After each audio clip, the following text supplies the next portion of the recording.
Hello. We have to ask you a funny question before we get into football. Coach Reid is ranked fourth of the best-looking coaches in the NFL.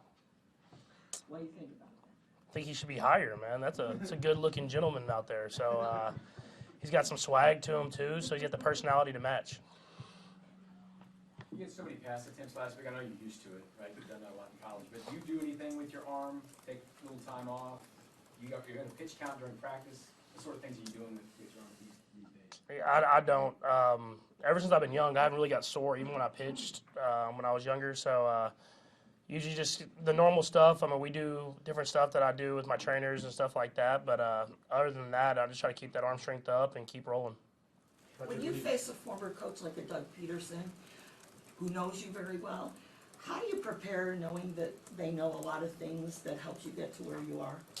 Yeah, I have to ask because I actually wasn't here with Doug, so he got here he left right before I got here, and so I knew a lot of people that knew him and talked very highly of him, how great of a coach he was, and so I have to kind of go back and ask sometimes, like, hey, on this check, does he know like what this check means and stuff like that, so that we can change the code words, we can change stuff up, so that he doesn't have any intel on the stuff we're trying to get done. Patrick, when you do throw that many times in a game, late in the game, do you feel like what you're seeing from the defense that they pretty much expect to pass this coming pretty regularly? Not necessarily. I think we still do a good job of trying to mix it up, and obviously that game got a little out of hand as far as throwing the ball a little bit more than we wanted to as compared to running it, but it called for that, and to be able to do both, I think you've seen in games we've been able to run the ball a lot in some games, and then obviously there's games where you have to throw the ball. It's something that you have to do as an offense in order to succeed in this league is being able to do both, and that's something that I think we can do in this team. When you said that the game called for that, what do you think about that? Yeah, just the way that their team's built. Their D-line's a very good defensive line, especially against the run. They do a good job of being in the right gaps. Linebackers fly up and make plays, and so that day they had a good game plan for our run game. So we had to kind of use those shorter passes to kind of get those yards. And so that's just being able to be diverse as an offense. And I think the only thing next is we got to score some of those drives that we were kind of getting those yards, and that's something that we missed out on this last week. Patrick, pretty big workload for you the other night. I'm imagining that's pretty exhausting, not only physically but mentally. How do you feel you handled that, and do you feel like you could have handled that kind of load early in your career, maybe your first year as a starter? Yeah, I mean, I feel like it. I mean, you don't know because you never have done it before. But at the same time, I feel like I could have went out there and competed. I think I did a good job of doing what it took to just kind of stay patient, even though stuff wasn't going our way, which is something I don't know if I could have done when I was younger in my career. I might have forced the issue a little bit more. But Coach Reid trusted me and trusted our offense to figure it out, and he kept calling plays and getting us into the right plays at the right time so that we were able to make it happen there at the end. You guys were able to win the game. You were able to convert. But as you looked at your film, were you happy with all the decisions that you made to scramble, or did you sense, okay, maybe I could have did this a little differently?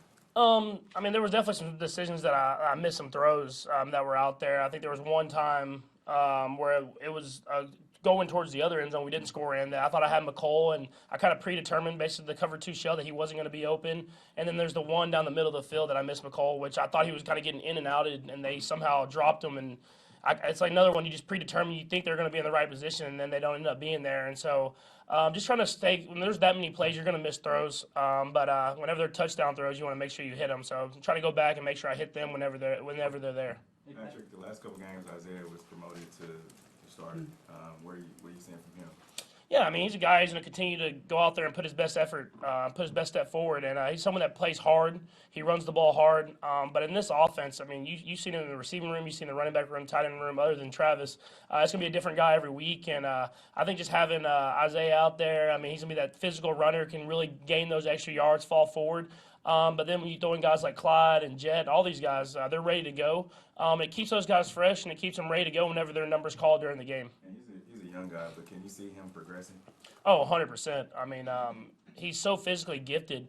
He's so fast that sometimes you're like, man, you got to just take that extra step, then hit it. But you don't want to take that aggressiveness away from him because it's hard for defenses to account for is how physical he runs. But I think as he sees more and more in this league, the sky's the limit because he has all the physical tools to go out there and be great. And Patrick, that 4th and 1 in overtime, you guys got timeout. You went and talked to Andy and Eric. Was that a talk about should you go for it, or was that a talk about play call you like? I just wanted that conversation. Yeah, it was more play call. I think we figured we were going to go for it. We not only thought we were going to get it, but we trusted how our defense was playing. If we didn't get it, they could get us the ball back, and we could maybe get back in field goal range again. But we wanted to get to the perfect play call, and they actually did a pretty good job of covering the front side read of that play. But once that linebacker, that whole player, kind of pushed over towards Travis, I knew Juju was one-on-one on that backside. So just trusting in your guys to make plays, and Juju ran a good route, caught the ball, and got the first down. They were asking you questions. Did you suggest that one, or is that one on your mind? Yeah, that was one that we had talked about. So we had kind of talked about before going into the last drive. We got put in a situation where we needed one play. What were we thinking? And we had like a list of 3, and we were going to see how the defense was playing. And how the defense was playing, that was one of the plays that we had talked about. And I said that's the one I wanted to go with. And coaches, they trusted me and the guys to go out there and make a play happen in a big moment in the game. Patrick, a lot of fans, people outside the building will probably look and see the Jags coming in and think this isn't a very good team. This should be an easy win. What's the danger factor with this team, and how, it's the NFL, you can't overlook people, but is this one of those games that could sneak up on you a little bit if you don't watch yourself?